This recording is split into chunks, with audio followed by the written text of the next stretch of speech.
Hello students, today we are going to discuss about the subject is mechanical engineering material. The fourth chapter is non-ferrous metal and its alloy.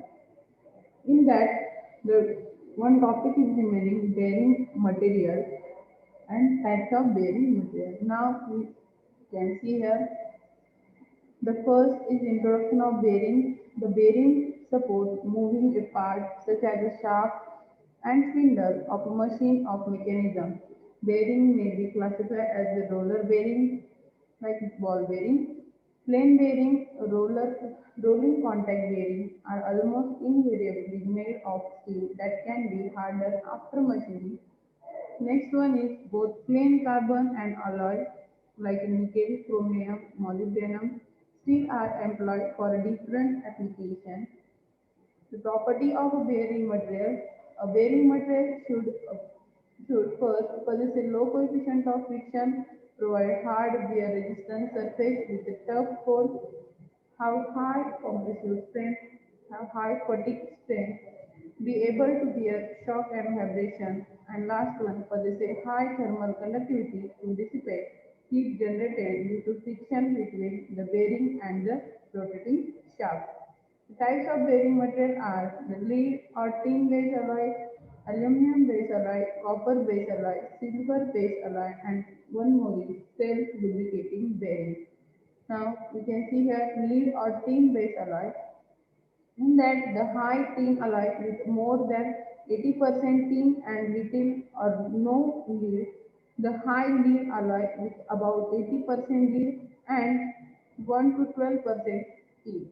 The alloy with intermediate percentage of tin and lead, the typical composition of a lead-based alloy, lead is 75, SB 15%, SN 10%, a tin-based alloy SN 88%, SB 8%, and copper 4%.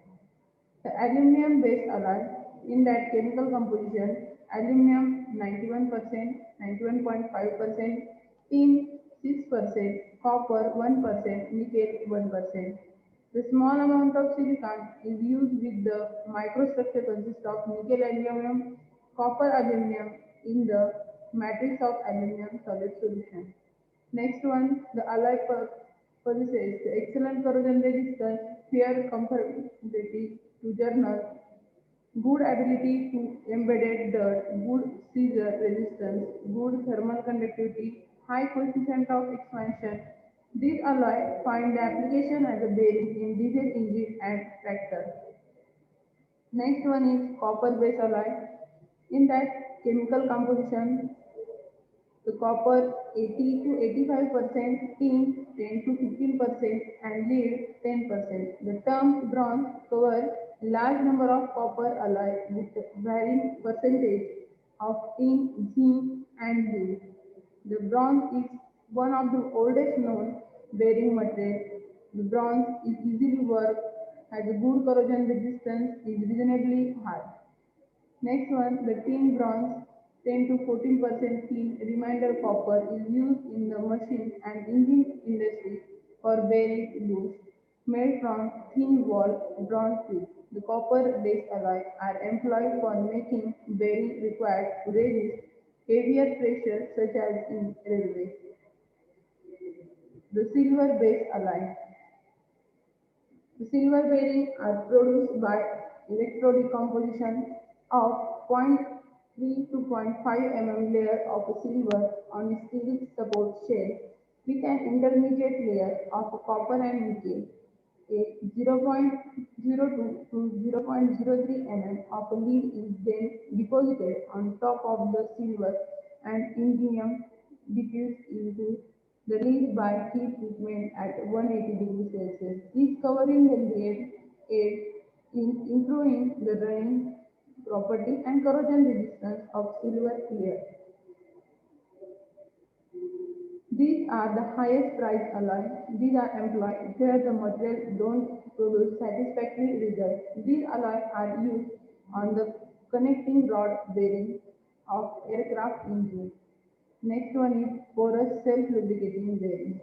These bearings are produced by a process of powder metallurgy. These are made from copper or iron-based powder.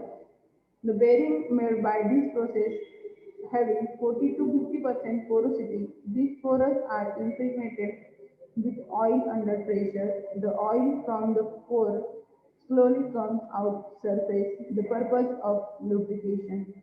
They do not require external lubrication, therefore are called as a self-lubricating bearing. An example, textile, paper and food industry. Thank you.